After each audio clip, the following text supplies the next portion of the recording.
Bienvenue à la série de balado-diffusion ou podcast portant sur la rhinite allergique. Dans cette série, nous passerons en revue le tableau clinique et la prise en charge de la rhinite allergique, ainsi que les stratégies permettant de favoriser l'observance thérapeutique. Nous espérons qu'après avoir écouté l'ensemble des podcasts, vous serez plus à l'aise de recevoir les patients souffrant de rhinite allergique dans le cadre de votre pratique. Cette série de podcasts a été développée par MD Briefcase grâce à un soutien sous la forme d'une bourse à visée éducative sans restriction offerte par Mylan. La série est disponible sur le site www.mdbriefcase.com. Les points de vue, informations et opinions exprimées dans le cadre de ces podcasts n'engagent que les individus qui les émettent et ne représentent pas ceux de MD Briefcase ni de Mylan. Ces podcasts ne constituent pas des conseils médicaux. Ils n'ont pour objectif que de renseigner et d'informer l'auditeur. Joignez-vous à nous pour souhaiter la bienvenue au Dr Jean-Nicolas Boursicot, allergologue et immunologiste de renom, dans cette discussion sur la prise en charge de la rhinite allergique. Dr Boursicot, merci de vous joindre à nous pour le deuxième podcast de cette série. Abordons les éléments essentiels de la rhinite allergique. Le traitement de la rhinite allergique repose sur 3 étapes. Tout d'abord, l'évitement de l'allergène, ensuite la thérapie médicamenteuse standard et finalement l'immunothérapie. L'évitement des allergènes est particulièrement important pour réduire les symptômes. Par exemple, il est recommandé aux patients allergiques à leur animal de compagnie d'en diminuer l'exposition prolongée. Dans les faits, il est préférable que cet animal n'ait pas accès à la chambre à coucher puisque c'est à cet endroit où on passe le plus de temps dans une journée. Diminuer son exposition au pollen est parfois plus compliqué. Que peut faire le patient dans cette éventualité? En règle générale, pour diminuer l'exposition au pollen, nous recommandons aux patients de fermer les fenêtres durant les journées où l'indice de pollen est très élevé. On recommande également d'éviter l'usage de la corde à linge puisque le pollen qui est présent dans l'air peut venir adhérer aux vêtements. Qu'en est-il du patient lorsqu'il est au volant de sa voiture? Idéalement, les fenêtres de la voiture devront rester fermées. L'utilisation de l'air climatisé est à préconiser. Quelles sont les classes de médicaments les plus couramment utilisées pour traiter la rhinite allergique? Les principales classes de médicaments utilisées pour traiter la rhinite allergique sont les antihistaminiques, les stéroïdes intranasaux et les antagonistes des récepteurs à leucotriène. On peut également utiliser un décongestionnant par voie orale ou intranasale. Il faut se rappeler cependant que l'utilisation prolongée de décongestionnants par voie intranasale peut provoquer une congestion rebond. Ce n'est généralement pas le cas des décongestionnants oraux, mais ils peuvent donner d'autres effets secondaires tels que palpitations et insomnie.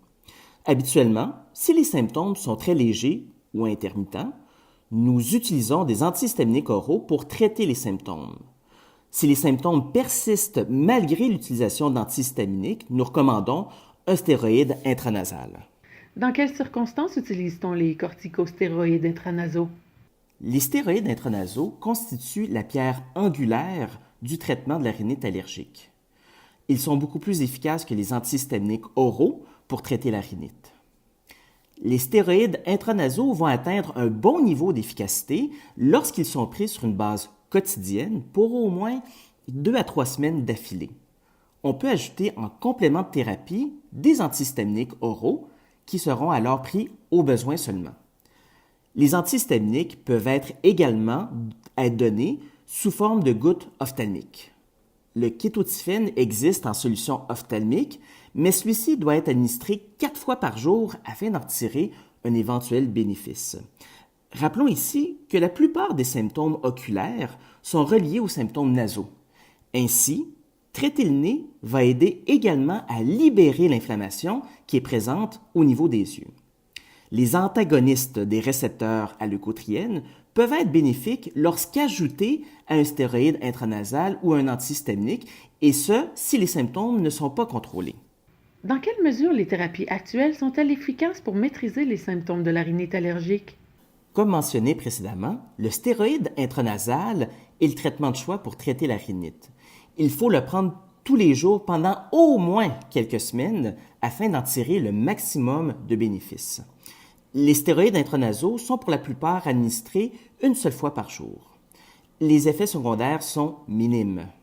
Des études menées sur leur utilisation pendant plus d'1 an n'ont pas montré la survenue d'une atrophie de la muqueuse du nez.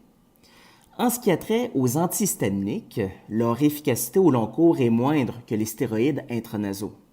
Cependant, leur effet bénéfique est ressenti dès le premier jour de prise du médicament, ce qui est différent des stéroïdes intranasaux.